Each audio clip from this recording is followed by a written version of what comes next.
Sim, ela existe no noroeste do meu estado. E, tipo, a cidade era um zero à esquerda antes do livro. E agora um pouco menos zero à esquerda. Mas tem um monte de teorias e tal, então a minha, sei lá, mas melhorou muito por causa do livro e tal, então a autora é aclamada lá. E então, por exemplo, deixa eu fornecer informações. Tinha negócio de Twilight no Crepúsculo, todas as paredes e tal. E a mulher tem um mapa com os lugares do filme marcado pra gente visitar. A gente só passou de carro, tirou foto.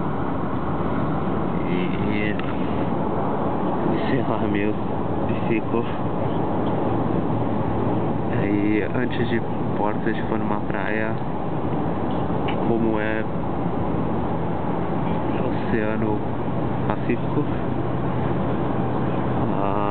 É bem mais gelado que as praias daí. Aliás, acho que não é por causa da altitude. Digo, latitude. É bem mais frio, porque vai Califórnia, é suave. Então, em geral, de casaco na praia e uns troncos, eu não sei como foi para lá. Também faz um negócio numa prancha que é meio esquisito. Não é surf, tipo, você joga a prancha e você vai em cima, anda no raso. E eu fui escalar umas pedras lá, foi bem divertido. E agora a gente tá indo pra uma floresta que a gente vai fazer uma... não sei qual é o nome disso em português, não é exatamente caminhada, mas é alguma coisa. E é isso aí, dia bem divertido, feriadão, sábado, domingo e segunda, então estamos aí relaxando.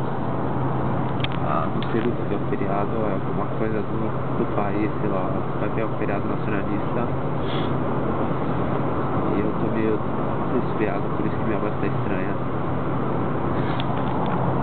Embora eu tenha falado pros meus pais que eu não tava resfriado. Mas é isso aí, galera. Bestas.